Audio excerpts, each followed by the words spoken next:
আসসালামু আলাইকুম ওয়া রাহমাতুল্লাহি ওয়া বারাকাতুহু। বিসমিল্লাহ আলহামদুলিল্লাহ ওয়াসসালাতু ওয়াসসালামু আলা রাসূলিল্লাহি ওয়া বা'দ।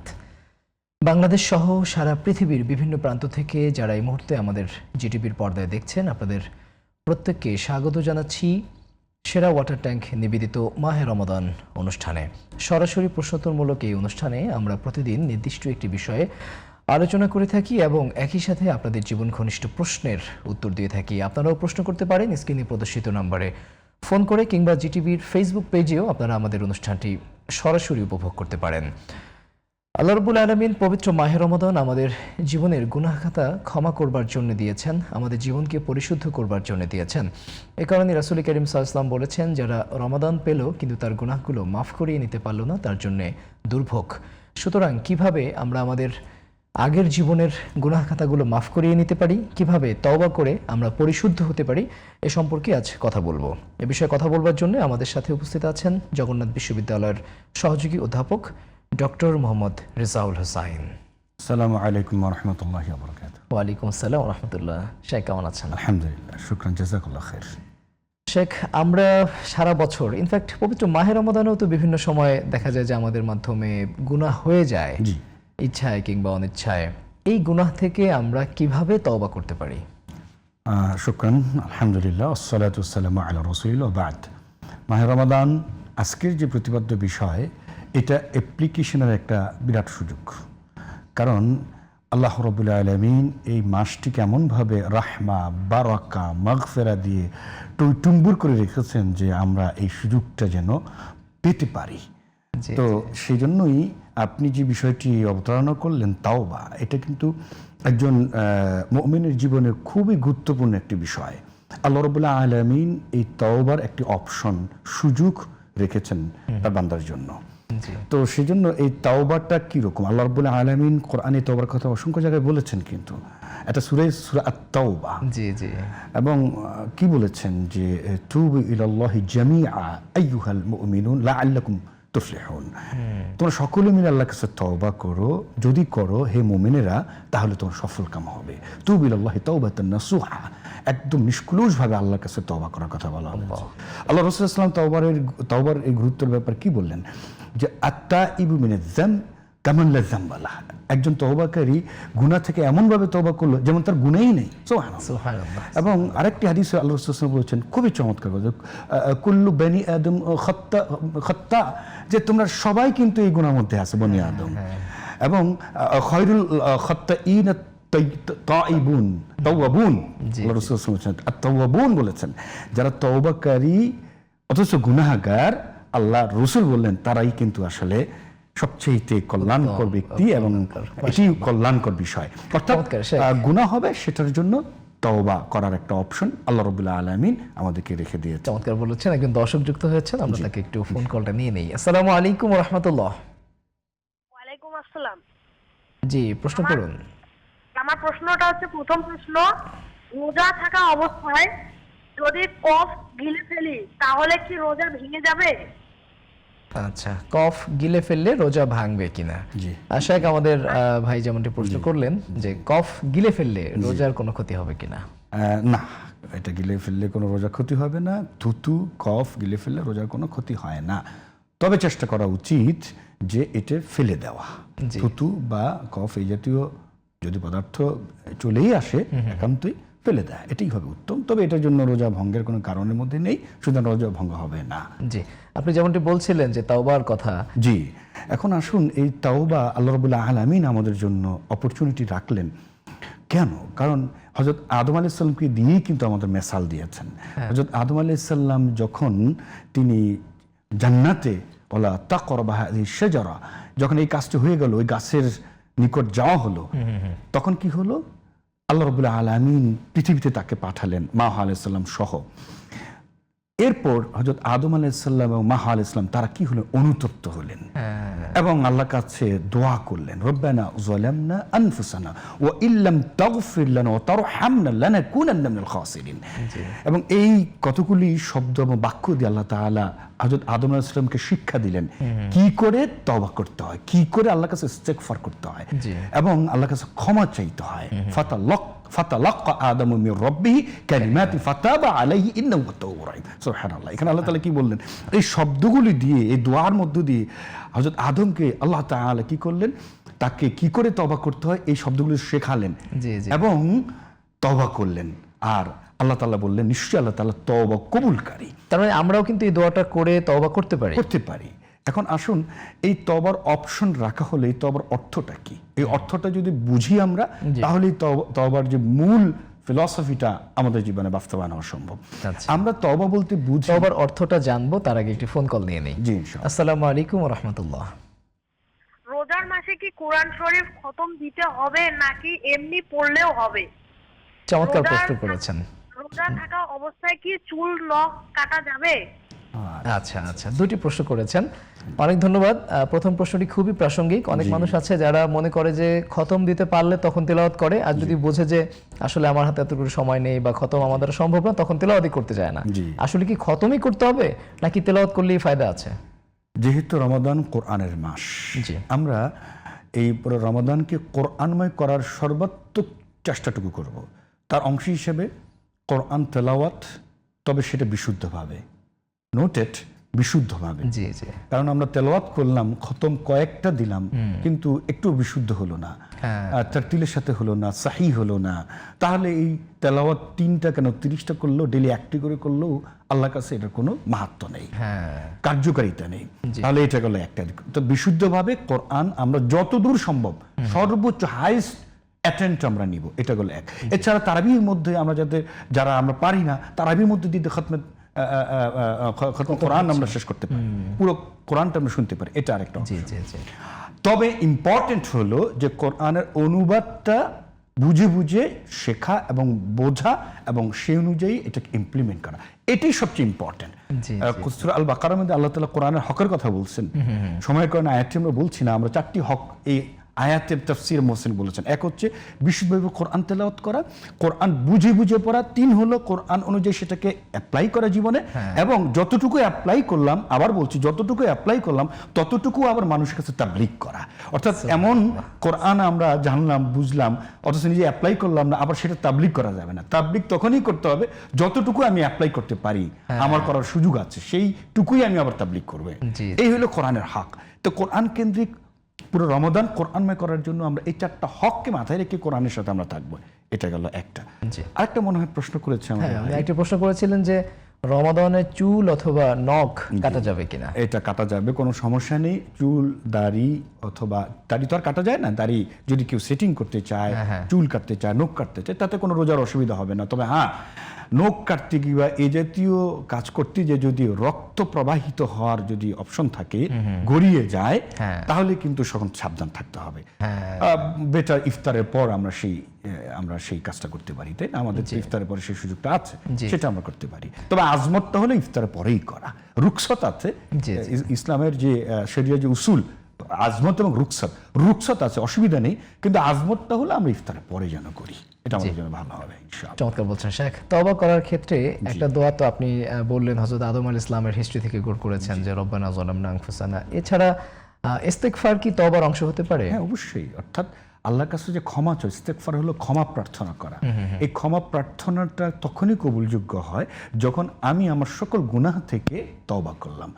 এখন এই তওবাটা কি, যে অর্থটা বলতে চেয়েছিলাম, তওবা বিমান আর রুজু মানে ফেরত আসা। ইংরেজিতে যে বলা হয় যে টু রিপিটেন্ট, মানে রিপিটেন্স, যেটা অনুতপ্ত, গিল্টি ফিল করা, টু কনভার্ট ফ্রম সিন, গুনাহ থেকে কনভার্ট হয়ে যাওয়া, এন্ড ফর এভার, আজীবনের জন্য। অর্থাৎ আবারও শুনবো আপনার কথা, আমরা একটু আরেকটু ফোন নিয়ে নিচ্ছি। আসসালামু আলাইকুম ওয়া রাহমাতুল্লাহ। জি, আসসালামু আলাইকুম হুজুর। ওয়া আলাইকুম আসসালাম। ওয়া আলাইকুম আসসালাম ওয়া রাহমাতুল্লাহ। মাসুম কুমিল্লা ধর্মপুর থেকে। প্রথম প্রশ্নটি হলে, মহিলারা সহবাস করে গোসল না করলে রোজা হবে কিনা? আর দ্বিতীয় প্রশ্নটি পবিত্র কোরআন থেকে, সূরা হিজর আয়াত 9 অধ্যায় 15, আমি কোরআন নাজিল করিয়াছি, আমি কোরআনকে রক্ষা করব। আমি কোরআন নাজিল করিয়াছি, আমি কোরআনকে রক্ষা করব। সূরা হিজর আয়াত 9। এই আয়াতের মানে কি? কোরআন কি বলতেছে? কোরআন রক্ষা করব মানে ভবিষ্যতে কত দিনের জন্য? আসসালামু আলাইকুম। জি, ওয়া আলাইকুম আসসালাম। চমৎকার প্রশ্ন করেছেন তিনি। প্রথম যেটি জানতে চাইলেন যে কেউ যদি ইন্টারকোর্স করার পর সে যদি গোসল না করে জি। তাহলে কি তার রোজা হবে কিনা? এখন প্রশ্ন হচ্ছে কখন তিনি কাজটি করলেন। রোজা অবস্থা করলেন ইচ্ছাকৃত, তখন তো আসলে সুযোগই নেই। সুযোগই নেই, এটা রোজাই হলো না, রোজা ভেঙে গেল। যদি তিনি রাত্রিবেলা এই ধরনের কাজ তিনি করে থাকেন, ভুলে গেছেন অথবা হয়তোবা অপশন ছিল না, পানি ছিল না, এমন হতে পারে, সুযোগ ছিল না, সেক্ষেত্রে অবশ্যই কবলাল ফজর এটা হতে হবে। কারণ আমরা অনেকেই বলি যে ফজরের সলাতের আদায়ের আগে তো আমাকে অবশ্যই ফরজ গোসলটা আদায় করতে হবে। ফজরের সলাত তো কাজা করার কোনো অপশন নাই, ওটা তো আবশ্যিক। তো সাহারি হয়ে যাবে, রোজাও শুরু হয়ে যাবে, কিন্তু অবশ্যই ফজর যেন কাজা না হয়ে যায় এবং ফজরের আগে যেন আমরা এটা শেষ করি। কিন্তু ওই যে সময়কালে রোজা অবস্থায় তিনি অপবিত্র থাকলেন, এটার জন্য রোজা ভেঙে যাবে না, রোজা ভেঙে যাবে না, রোজার কোনো অসুবিধা হবে না। তার আরেকটি প্রশ্ন ছিল, ইন্না নাহনু নাযালনাল কুরআনা ওয়া ইন্না লাহু লাহাফিজুন। অনেকেই আয়াতটি জেনে থাকে, ইন্না নাহনু নাযালনা যিকরা, আল্লাহ তাআলা বলেন যে আমরা এই কোরআন নাজিল করেছি এবং কোরআন হেফাজতকারীও আমি নিজেই। নিজেই, আল্লাহ তাআলা নিজেই বলছেন। তাহলে এই কোরআন আল্লাহ তাআলা এটা অবিকৃত রাখবেন, এটা হচ্ছে আল্লাহ তাআলা নিজেরই ঘোষণা। কোরআন আল্লাহ তাআলা নাজিল করেছেন আজ থেকে ১৫০০ বছর পূর্বে রাসূল সাল্লাল্লাহু আলাইহি ওয়াসাল্লামের উপরে। আজও পর্যন্ত এবং কিয়ামত পর্যন্ত এই কোরআনের একটি নুক্তার পরিবর্তন কেউ ঘটাতে পারবে না ইনশাআল্লাহ। এটারই চ্যালেঞ্জ আল্লাহ রাব্বুল আলামিন এই আয়াতের মধ্যে দিয়ে করে রাখলেন। অনেক প্রচেষ্টা হয়েছে, অনেক চেষ্টা হয়েছে কোরআনকে কিছুটা এদিক ওদিক করার, কিন্তু এটা কখনো কেউ পারেনি। এবং আল্লাহ তাআলা অন্যত্র এটা চ্যালেঞ্জ দিয়েছেন, ওয়া ইন কুনতুম ফি রাইবিন মিম্মা নাযালনা আলা আবদিনা ফাতু বিসূরাতিন মিন মিথলিহি। তো আল্লাহ তাআলা বলেছেন যে কারো যদি সন্দেহ থাকে এই কোরআনের ব্যাপারে যে এটা আল্লাহ থেকে এসছে কিনা, নাকি কিছু বিকৃত হয়েছে, কেউ কিছু ঢুকে ফেলেছে কিনা, আল্লাহ তাআলা বলেছেন যে চ্যালেঞ্জ থাকলো কিয়ামত পর্যন্ত। রাসূল সাল্লাল্লাহু আলাইহি ওয়াসাল্লামের সময়ও কিন্তু এই চ্যালেঞ্জ করা হয়েছে, আপনি জানেন। সূরা আল কাউসার, ছোট্ট একটা সূরার ব্যাপার, দেখিতে পারো কিনা নিজের মতো করে এটাকে বানিয়ে দেওয়া এরকম কোরআনের মতো করে। তখন সে লাবিদ কি বলেছে, সেই মহাকবি তৎকালীন আরবের, তো তিনি বলেছে যে ইন্না আ'তাইনাকাল কাউসার লাইসা হাযা মিন কালামিল বাশার, যে এটা এমন একটি আল্লাহর কালাম যে এটা কারো মানুষের পক্ষে সম্ভব না, এটা অবিকৃত আছে, অবিকৃত থাকবে ইলাল ইয়াউমিল কিয়ামা। এই দায়িত্ব আল্লাহ নিজেই নিয়েছেন। এই আয়াতে সেটা আল্লাহ তাআলা বোঝাতে চেয়েছেন। জি, চমৎকার বলেছেন শেখ। অনুষ্ঠানের পর্যায়ে একটি বিরতি নেওয়ার সময় হয়েছে, আমরা আবারও আপনার কাছে শুনবো। দর্শক, আমরা দেখছি সেরা ওয়াটার ট্যাঙ্ক নিবেদিত মাহে রমাদান অনুষ্ঠানের পর্যায়ে নিচ্ছি ছোট্ট একটি বিরতি, আমাদের সঙ্গেই থাকুন। আপনারা দেখছেন সেরা ওয়াটার ট্যাঙ্ক নিবেদিত মাহে রমাদান। কথা বলছি গুনাহ থেকে তাওবা করার উপায়। অনুষ্ঠানে আপনারাও সংযুক্ত হতে পারেন স্ক্রিনে প্রদর্শিত নম্বরে ফোন করে। আপনাদের প্রশ্নের উত্তর দেওয়ার জন্য আমাদের সাথে রয়েছেন বিদগ্ধ আলেমে দ্বীন, বিশিষ্ট ইসলামিক স্কলার, গবেষক শেখ ডক্টর মোহাম্মদ রেজাউল হোসাইন।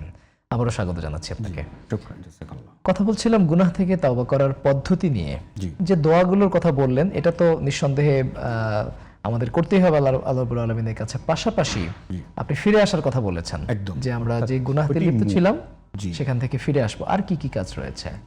ফিরে আসাটা হইতে হবে স্থায়ী, অর্থাৎ এটি হলো মানে মূল প্রতিবদ্ধ বিষয় তাওবার। আমি গুনাহ করলাম আর করতেই থাকলাম। দেখুন, আমরা এই যে রুজু, এই যে প্রত্যাবর্তনটা স্থায়ীভাবে না আসার যে অপকার এবং এটার যে ক্ষতি, সেটা কি? সেটা হলো আমরা কিন্তু জানি তওবার একটা অপশন আছে, সেজন্য আমরা গুনাহ করতেই থাকি। হ্যাঁ, আমরা জানি তো গুনাহ করতে থাকবো, একসময় তওবা করে নেব, তাহলে আমাদের পুরো জীবনটাই কিন্তু গুনার মধ্যে আমরা কাটিয়ে দিলাম। তো এতে সবচেয়ে বড় ক্ষতি হলো তিনি সারাক্ষণ গুনার মধ্যে থাকলেন, এই তওবার অপশনটাকে মাথায় রেখে। এখন আমরা বেশিরভাগই লোক জানি না আসলে তওবার কি এবং সময়কাল কতটুকু, শেষ সময়টা কতটুকু, অর্থাৎ লাস্ট টাইমটা কতটুকু। আমরা জানি আমাদের মধ্যে একটা মিসকনসেপশন আছে। আমরা একজন মানুষ মারা যায়, মৃত্যুসজ্জায় আমরা ইমাম বা আলেম ওলামাদেরকে আনিয়ে সূরা কেরাত পড়িয়ে তখন একদম গড়গড়ার টাইম। এবং হাদিসও কিন্তু আল্লাহ রাসূল সাল্লাল্লাহু আলাইহি ওয়াসাল্লাম বলেছেন সে যে ইন্নাল্লাহা ইয়াকবালু তাওবাতাল আবদি মা লাম ইউগারগির। খুব প্রসিদ্ধ হাদিস যে আল্লাহ তাআলা তওবা কবুল করেন না কখন? মালাম ইউগারগির, অর্থাৎ গড়গড়, তার আগে, মৃত্যুর আগে যে এই অবস্থায় কিন্তু তওবা কবুল করেন না। অর্থাৎ সর্বশেষ সময় তওবার কখন, সেটা আমাদেরকে বুঝতে হবে। না হয় কি হবে, সারা জীবন তওবার অপশন আছে বুঝে আমরা শুধু গুনাহ করতেই থাকবো, যেহেতু তওবা করার অপশন আছে। তাহলে এই রুজুটা কিরকম হবে? কোরআন আল্লাহ তাআলা কিন্তু এই নির্দেশনা দিয়েছেন যে ওয়ালাইসাতি তাওবাতু লিল্লাযিনা তওবা কবুল হবে না যখন এই তওবাটা ইযা হাদারা আহাদুহুল মাউত ক্বালা ইন্নী তুবতুল আন, যখন তাদের কাছে মৃত্যু উপস্থিত হলো তখন সে বলল এখন আমি তওবা করছি। তার তওবা কবুল হবে, তওবা কবুল হবে না এবং তার জন্য কোনো তওবা নেই। আর হাদিসের ব্যাখ্যা আল্লাহ রাসূল বলছেন মালাম ইউগারগির, অর্থাৎ গারগারার আগ পর্যন্ত উনি তওবার যে অপশন পারেন। দেখেন এই গারগারা দ্বারা কি বোঝানো হয়, এইটার একটা ব্যাখ্যা আমরা সবাই নিয়ে থাকি হাদিসের, যেটা এই ব্যাখ্যাটা আমাদের কাছে সঠিক নয়। সেটা হলো যে একেবারে মৃত্যুসজ্জায় তার কণ্ঠনালী গড়গড় অবস্থায় করছে, এখন তিনি তওবা করবেন, সুতরাং এই অবস্থায় তওবা করলে আল্লাহর কাছে গেলে আল্লাহ ক্ষমা করে দিবেন, জান্নাত দিয়ে দিবেন, সকল গুনাহ থেকে তিনি মুক্ত হয়ে যাবেন। বিষয়টা আসলে তা না। আল্লাহ রাসূল হচ্ছেন কবলা, মানে এখানে কিন্তু তার আগে বা মালাম তার পূর্ব পর্যন্ত, তার গড়গড়ার আগ পর্যন্ত। এখন এই গড়গড়াটা কি, এটার কিন্তু একটা বৈজ্ঞানিক বা মেডিকেল সায়েন্সের একটা ব্যাখ্যা আছে। আচ্ছা, খুব ইন্টারেস্টিং। গড়গড়া হলো মেডিকেল সায়েন্স, এটা আমরা জেনেছি যে এরকম যখন গড়গড়া হয় গলার মধ্যে, অর্থাৎ মৃত্যুসজ্জায়, এই পর্যায়টাকে তারা মেডিকেল সায়েন্স এটা কোমা অথবা সেমি কোমা বলেন। যখন ওই মানুষটি কোমা অথবা সেমি কোমায় চলে যান তখন তার গলা এই শ্বাসে তার শ্বাস প্রশ্বাস কষ্ট হয়, শ্বাস প্রশ্বাস নিতে পারে। যখন তিনি অবচেতন কোমা অথবা সেমি কোমা চলে যান তখন এই শ্বাস প্রশ্বাস না নেওয়ার কারণে, স্বাভাবিক প্রশ্বাস চলাচল না থাকার কারণে তখন যেটা হয় তখন গড়গড় শব্দ হয়, এটাই গড়গড়া। আচ্ছা, এই গড়গড় শব্দ হলেই উনি যে মারা যাবেন তা না। এই অবস্থায় ডাক্তাররা বলেন যে অনেক সময় তিনি বেঁচে থাকতে পারেন, আবার মেশিনের মাধ্যমে তার শ্বাস প্রশ্বাস স্বাভাবিক করে কয়েক বছর পর্যন্ত বেঁচে থাকতে পারেন। আচ্ছা, আমরা এই ব্যাপারে আরো শুনবো, একটু ফোন কল নিয়ে নিচ্ছি। ইনশাআল্লাহ। আসসালামু আলাইকুম। আসসালামু আলাইকুম ওয়া রাহমাতুল্লাহি ওয়া বারাকাতুহু। ওয়া আলাইকুম আসসালাম। জি, প্রশ্ন করুন। আচ্ছা, আমরা তো রোজার সময় মানে রোজা রাখি, অনেক সময় নামাজ পড়তে দেরি হয়ে যায়, তখন কি করা? নামাজ পড়তে দেরি হয়ে যায়? হ্যাঁ। আচ্ছা, চমৎকার প্রশ্ন করেছেন, আমরা শাইখের কাছ থেকে জেনে নেই নামাজ পড়তে দেরি হয়ে গেলে কি করণীয়, এই উত্তরটি শুনবো। তার আগে আরো একটি ফোন কল নিয়ে নিই। আসসালামু আলাইকুম। জি, আসসালামু আলাইকুম। ওয়ালাইকুম আসসালাম ওয়া রাহমাতুল্লাহ। প্রশ্ন করুন। মাগফিরাতের 10 দিন কি পড়তে হয়? মাগফিরাতের 10 দিন কি পড়তে হবে? সুন্দর প্রশ্ন করেছেন। শেখ, প্রথম যে বোন জানতে চাইলেন যে আসলে সালাত আদায় যদি কখনো দেরি হয়ে যায়, সেটি হোক সাহরির অথবা ইফতারের যে বন্দোবস্ত আয়োজন সেটি করতে করতে বা দুপুরে রান্না করতে করতে, রান্নার আয়োজন করতে করতে যদি দেরি হয়ে যায়, কি করবে? ফাওয়াইলুল লিল মুসাল্লিন, আল্লাহ তাআলা পক্ষ থেকে উত্তর, আল্লাযীনা হুম আন সালাতিহিম সাহুন। আমার মনে হয় আমার বোন এই সূরার এই আয়াতটি জানেন, এর অর্থ হয়তো বুঝতে পারি না আমরা। আল্লাহ রাব্বুল আলামিন বলেছেন সেই সব মুসল্লিদের জন্য ওয়াইল নামক দোজখের স্থান বরাদ্দ যারা সালাতের ব্যাপার উদাসীন। উদাসীনতার অনেকগুলো ব্যাখ্যা আছে, তার মধ্যে যে বিষয়টি প্রশ্ন করা হচ্ছে সেটা একটি, অর্থাৎ সালাতের আসসালাতু আলা ওয়াক্তিহা কিতাবা মাওকুতা, অর্থাৎ নির্দিষ্ট সময় সালাত আদায় করে ফেলতে হবে, আর না করা হলে কিন্তু সেটা উদাসীনতার মধ্যে পড়বে। আর এই উদাসীনদের জন্য সালাতের ব্যাপারে আল্লাহ তাআলা এই ফাওয়াইলুল লিল মুসাল্লিন বলে রেখেছেন। আর সিয়াম অবস্থায়, সয়াম অবস্থায়, রোজাদার অবস্থায় তো করার প্রশ্নই আসে না। আমি রোজা রাখছি আল্লাহর হুকুম পালনার্থে, আল্লাহ তাআলাকে স্মরণ করার জন্য, সবসময় মনিবকে স্মরণ রাখার উদ্দেশ্যে, এটাই তো তাকওয়া, তাই না? আর সেখানে যদি আমরা আল্লাহর এত বড় একটি 5টি বার আমাকে সালাত আদায় করতে হবে, 17টি ফরজ, আমি এটা ভুলেই যাচ্ছি, এটা ভাবে উদাসীন হচ্ছি, বেখবর বেখেয়াল হয়ে যাচ্ছি, এটা কখনোই কাম্য না। আল্লাহ হেফাজত করুক। এটা গেল ইচ্ছাকৃতভাবে কখনোই এটা করা যাবে না। হ্যাঁ, অনিচ্ছাকৃত হতে পারে, একটা সফরে হয়তো আছেন, ছোটখাটো সফরে, এমন অবস্থায় যে তিনি হয়তো সক্ষম হচ্ছেন না সঠিক মতো সালাত আদায় করতে, একটু বিলম্বিত হচ্ছে, এমনটা যদি হয় অনিচ্ছাকৃত এবং বাধ্যগত হয়ে, সেটা রুখসত সে অপশন আছে। পরে আদায় বলেছেন। আসসালামু আলাইকুম ওয়া রাহমাতুল্লাহ। দর্শক প্রশ্ন করুন। আসসালামু আলাইকুম ওয়া রাহমাতুল্লাহি ওয়া বারাকাতুহু। জি, আমার প্রশ্নটি হচ্ছে রোজা মাকরুহ হলে কি গুনাহ হয় কি, এই বিষয়টি আমাকে বুঝাই দিতে বুঝতে যাচ্ছি আমি। রোজা মাকরুহ হলে কি গুনাহ হয়? মাকরুহ হবে। আচ্ছা, জি, আরেকজন দর্শক যুক্ত হয়েছেন, প্রশ্ন করুন। শুনতে পাচ্ছি, আপনি প্রশ্ন করুন। দুঃখিত, সংযোগটি বিচ্ছিন্ন হয়েছে। আমাদের আরেকটা প্রশ্ন মনে হয় ওনার ছিল, জি। ওই প্রশ্নের পাশাপাশি তিনি জানতে চেয়েছিলেন যে সম্প্রতি যিনি প্রশ্নটি করলেন সর্বশেষ, যেমন যে রোজা যদি মাকরুহ হয় বা রোজা মাকরুহ হওয়ার আসলে কোনো কজ আছে কিনা, যে কারণে রোজাগুলো মাকরুহ হতে পারে? অনেক অপশনই আছে, কারাহাত অনেক বিষয় আছে। এই কারাহাত শব্দের অর্থ হচ্ছে অপছন্দ। এটা কিন্তু কবুলযোগ্য না ব্যাপারটা তা নয়, অর্থাৎ রোজা ভেঙে গেছে তা নয়, কিন্তু এটা অপছন্দের সাথে আল কারাহাত বা মাকরুহাত যেটাকে আমরা বলছি। তো এমন কিছু কাজ যদি আমরা করি যেটা রোজাটা আল্লাহর কাছে পুরোপুরিভাবে পছন্দের সাথে মাকবুল হচ্ছে না, সেই ব্যাপারে আমাদের সতর্ক থাকতে হবে।